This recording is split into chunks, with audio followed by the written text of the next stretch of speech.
কোথায় ছিলে? তিনজন মিলে দাঁড়িয়ে আছে কেন? এত বড় বাটি আমার হাতেও আসছে না।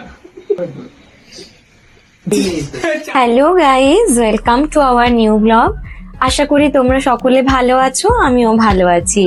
আজকে একদম সকাল সকাল একটু মুখটা বেজার করে বেরিয়ে গেছি, কারণ ভীষণ রোদ ছিল।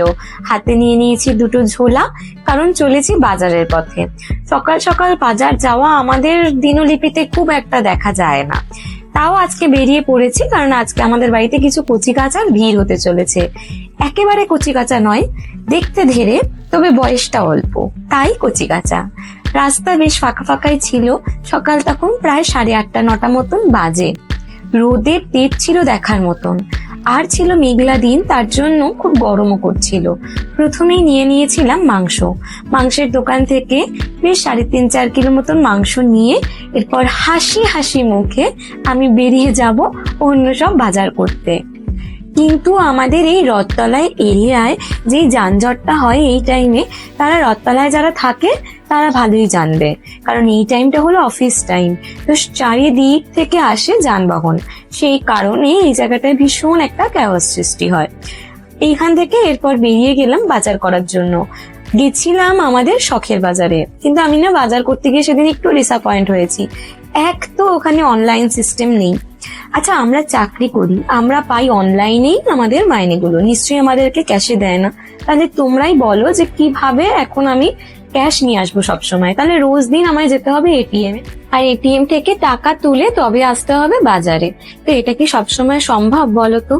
আর সবসময় হাতে ওরম ভাবে টাকা নাও থাকতে পারে, একটা লিমিটেড থাকতে পারে না, কারণ বাকি সব জায়গায় অনলাইন হয়ে যায়। যে এখানেই মাছটাকে দেখে আমি ভাবছিলাম যে কতক্ষণেরই আর জীবন। আচ্ছা, মাছ বলেই কি এটা সত্যি বলো তো? আমাদের জীবনটাও বা ক্ষণিকের, তো এই আছি, এই পর মুহূর্তে থাকবো কিনা আমরাই জানি না। মাংসটা আগেই ভাগ করে নিয়েছি, আর একদিকে মশলা কষানোর জন্য বসিয়ে দিয়েছি। কড়াইতে দিয়েছি সাজিরে, তেজপাতা, শুকনো লঙ্কা, গোটা গরম মশলা আর একটু চিনি। চিনি যদি এভাবে তেলে দেওয়া যায় না, তাহলে রান্নার কালারটা ভালো হয়। আমার থেকে অনেক বেশি নিপুণ রাঁধুনিরা রয়েছে, আমি জানি। আমি যেভাবে করি আমি শুধু সেটাই বলি, আমি বলিনি যে আমার মতন শিখে তোমাদের করতে হবে। বাজারে যাওয়ার আগেই কেটে কুটে আমি এই পেস্টটা তৈরি করে গেছিলাম। এর মধ্যে পেঁয়াজ, আদা, রসুন আর কাঁচা লঙ্কা রয়েছে। পরিমাণ মতন আমি তেল দিয়েছি, মানে তেলটা আরো লাগবে যদি কেউ একটু ভালো করে রসিয়ে করতে চায়, আরো তেল লাগবে। কিন্তু আমি যেহেতু একটু এখন লিমিটেড তেল ইউজ করি, তাই আমি তেলটা কম দিয়েছি। মশলা করার পর একটু জল দিয়ে রেখেছিলাম, তার মধ্যেই হলুদ গুঁড়ো, লঙ্কা গুঁড়ো, ধনে গুঁড়ো আর জিরে গুঁড়ো দিয়েছিলাম। আর এখানে আমার হাসি মাসি মুখটা কেন বলো তো? কারণ এখন ওয়েদারটা দেখে আমি ভাবছি যে আজকে যে কচি কাঁচাগুলোর আসার কথা, তাদের ঠিক আসতে পারবে কি পারবে না। এত আকাশের মেঘ হয়েছে আর মুখটা ভার করে বসে আছে। মশলা মোটামুটি কষানো হয়ে গেছে, মাংস ধোয়া হয়ে গেছে, সাথে এখানে মশলাটাও গলিয়ে রাখা রয়েছে উষ্ণ গরম জলে, আর চালটাও আমি ধুয়ে রেখে দিয়েছি। এরপর আমার ফোনে চার্জ ছিল না, তো এর মধ্যে আমি টমেটো কুচিটাকে অ্যাড করেছি। অ্যাড করে তারপর ভালো করে কষিয়ে নিচ্ছি। মশলাটায় এখন মনে হচ্ছে যেন তেলটা একটু কম লাগছে, কিন্তু চিকেনেও বেশ তেল আছে। তো সেই আন্দাজে যখন লাস্টের দিক দেখবে, ভালো করে মাংস দিয়ে কষানো হয়ে যাবে, তখন দেখবে সুন্দর তেল ছেড়ে আসবে। এরপর মাংসগুলোকে দিয়ে দিলাম। এই মাংস কিচ্ছু মাখিয়ে রাখিনি, জাস্ট ধুয়ে রেখেছিলাম, এইভাবেই মাংসটা দিয়ে দিয়েছি। আচ্ছা, আরো একটা কথা বলে রাখি, আমার কিন্তু মাংস করার আগে প্ল্যান অন্য ছিল, যে চিকেনটা কষা কষা হবে, তার সাথে রাইস হবে। রাইসটা হয়তো ফ্রাইড রাইস বা পোলাও টাইপ কিছু করব। কিন্তু তারপরে রান্না করতে করতে হঠাৎ আমার মুড চেঞ্জ হয়ে যায়। আমার মনে হয় যে না, আমি রান্নাটা অন্যরকম কিছু করব। রান্না করতে করতে আমি বাসন কিছু কিছু করে ধুয়ে নিই। তাতে কি হয় যে ওই রান্নার পরে অঢেল একটা বাসন থাকে না। এখানে দেখো, বেশ ঢাকা দিয়ে দিয়ে কষাচ্ছিলাম, তো জল ছেড়ে গেছে। আমি কিন্তু এই রান্নায় একটুও জল ব্যবহার করিনি। বাড়িতে বানানো আমার 2 রকমের মশলা আছে, এই মশলাগুলো অ্যাড করে আজকে রান্না করছি। আর লবণটা আমি একদম লাস্টে দিয়েছি, তার একটা কারণ আছে। লবণ দিয়ে আগে যদি মাংসটাকে কষানো হয়, তাহলে মাংস খুব তাড়াতাড়ি ভালো সিদ্ধ হয়ে যায়, এটা আমি জানি, কিন্তু মাংস খুব ছেড়ে আসে।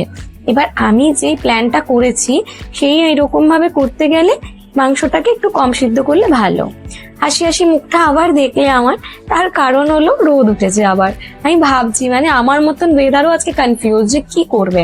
মানে এক রান্না করতে করতে আরেক রান্না, কষা মাংস আর ফ্রাইড রাইস থেকে চলে গেলাম বিরিয়ানিতে। মানে ভাবা যায় আমি এই প্রথম হয়তো আমি একজন যে বিরিয়ানির মধ্যে টমেটোও দিয়েছি, জানি না আর কেউ দেয় কিনা, মানে আনফরচুনেটলি হয়ে গেছে। এরপর একটু শরবত বানালাম আর স্নান করে উঠে আমি করে নিলাম আমার পুজোটা। আর এই পুজোটা যতক্ষণ না হয় না মনের মধ্যে একটা অশান্তি হয়। এই পুজো হয়ে গেল, ওনার হাসি হাসি মুখটা আমি দর্শন করে নিলাম, দিনটা এবার খুব ভালো যাবে। তৈরি করে নিয়েছিলাম শরবতটা, রেখে দিয়েছিলাম ফ্রিজে কিছুক্ষণ, ভালো করে ওটা ঠান্ডা হয়ে গেছে। তারপর এইবার চলে এসছে আমার বাড়ির কচি কাঁচাগুলো, এদেরকে এখন সার্ভ করে দেবো। জানলার ওখানে চাদরটা লাগানো রয়েছে, তাই আবার কেউ কিছু কমেন্ট করো না, এটা লাগানো রয়েছে এই কারণে কারণ পর্দাটা হালকা আর জানলার উল্টো দিকে টিভিটা রয়েছে, তো আলোর রিফ্লেকশনে আমরা ঠিক করে দেখতে পারি না। আজকে এখানে এসছে মোটা কাতলা, মোটার গার্লফ্রেন্ড আর আমার ভাই তো গেম খেলতেই বিজি। আর এদেরকে দেখো এসেই মানে কিছুক্ষণ বসেছে, তারপরে এদের যুদ্ধ শুরু হয়ে গেছে, এ ওকে ধরে টানছে, ও তাকে ধরে টানছে। কখনো কখনো আমার মনে হয় কি এই ছোটবেলাটাই না একদিন ওরা খুব মিস করবে। বড় হয়ে গেছে, কলেজে পড়ছে ঠিকই, কিন্তু এই যে আজকে থেকে যখন 5 বছর 10 বছর বাদে হয়ে যাবে, সংসারের মধ্যে ঢুকে যাবে, তখন না মানে এই দিনগুলোর জন্য ওরা আফসোস করবে, ওরা চাইবে এই দিনগুলো ফিরে আসুক। আর সত্যি বলতে আমি না এদের সাথে মিশতে সব থেকে ভালোবাসি, কারণ মনে হয় এখনো যেন ওই অরাটা রয়েছে, ওই অরাটার মধ্যে আমরা রয়েছি। আসলে এই দিনগুলো তো আর কোনোদিনও ফিরে পাবো না, কিন্তু ওদের এই অমূল্য হাসিগুলো না ভালো লাগে দেখতে। মনে হয় যেন আমরাও এই দিনটা কাটিয়ে এসেছিলাম, যখন আমাদেরকেও ভাবতে হয়নি যে আমাদের জীবনটা ঠিক কিভাবে চলবে, কালকে সকালে উঠে আমরা ঠিক কি করব না করব। এই মজাগুলোই তো রয়ে যাবে জীবনে, এই হাসিগুলোই রয়ে যাবে। এরপর এই মহান ব্যক্তির বক্তব্যগুলো শোনো তোমরা। কি বলতাম সেটা বল। ও আমাকে দাদা বলতো তখন, বড় কথা দাদা বলতো ভাই, সুবিধা সুবিধা বলছে। তারপর আমার জন্মদিনে আবার উইশও করেছে, আমাকে উইশ করে লিখেছে হ্যাপি বার্থডে শুভদা। আমার কাছে স্ক্রিনশটটাও ছিল, আগে পড়েছিল, ছুরিয়ে গেছে যেটা, ওটাই আমার পকেট থেকে নিয়ে নিয়েছে। সেই সময় একটু কানাকাটি করছিল, ধরো 2-3 মাস গেছে, তারপর দেখছি ও নিজে থেকে আমায় বলছে, ধরো এখন খেতে যাচ্ছে, বলছে ঠিক আছে খেতে গেলাম। তারপর আমি বুঝলাম যে এখন যদি বলি তাহলে হয়তো কিছু হতে পারে। পুরো মার্কেট দেখলো, মার্কেট অ্যানালাইসিস করলো। মোটামুটি 5 মাস গেছে, তারপর ওকে বলেছি, বলার পরে রিজেক্ট। 3 বারের পর যখন 1 মাস পরে বলেছি, তারপর গিয়ে হ্যাঁ করেছে। শুনলি তো, প্রেম করতে গেলেও কত কাঠখড় পোড়াতে হয়, ওদের থেকে আমিও শিখছি। আবার শুরু হয়ে গেছে এদের যুদ্ধ, এখানে এই করে যায়, কিছুক্ষণ এরা ভালো থাকে, আবার কিছুক্ষণ এইভাবে মারপিট করবে, মানে এটাই ওদের ভালো লাগা। এরপর আমি ওদেরকে শান্ত করে বসাই, তারপর সবাইকে একটু ড্রিঙ্কস দিই। বাড়িতে ছিল আমার আগে থেকেই আনা, তারপর ওরাও বাড়ি এনেছে, কিন্তু ওদেরটা আমাকে আর ওপেন করতে হয়নি, আমারটাই ছিল, ওটা থেকেই আমি ওদেরকে দিলাম। এরপর ওরা মজা করে এখানে খেলছে আর আমি চলে এসেছি রাতে রান্না বান্না করতে।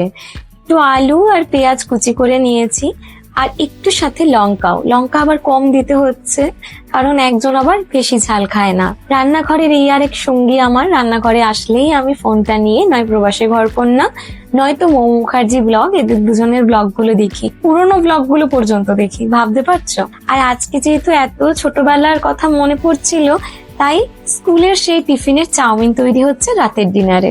কোথায় ছিলে? 3 জন মিলে দাঁড়িয়ে আছে ক্যামেরা ছেলে পুত্রতে পুত্র তোলো। এটা কি খাচ্ছিস তুই? চরনাম মিত্র, বাবার প্রসাদ, বাবা চয়ন দেব, বাবা পাট খেলো বাবা। না চয়ন দেব। ওটা কি বাটিতে দিয়েছে নাকি তোকে খেতে? এত বড় বাটি আমার হাতেও আসছে না, এত বড় কি করবো? 4 জনে কি করে করবো? এরম ভাবে একটা ফিল আসছে, একটা ভালো ভাই এইভাবেও ধরা যায়। হাসি মজায় সকলে মিলে দিনটা বেশ ভালোই কাটলো। আজকের ব্লগটা এখানেই শেষ করছি। ভালো লাগলে লাইক, কমেন্ট, শেয়ার আর সাথে ফলো করতে একদম ভুলবেন না। টাটা।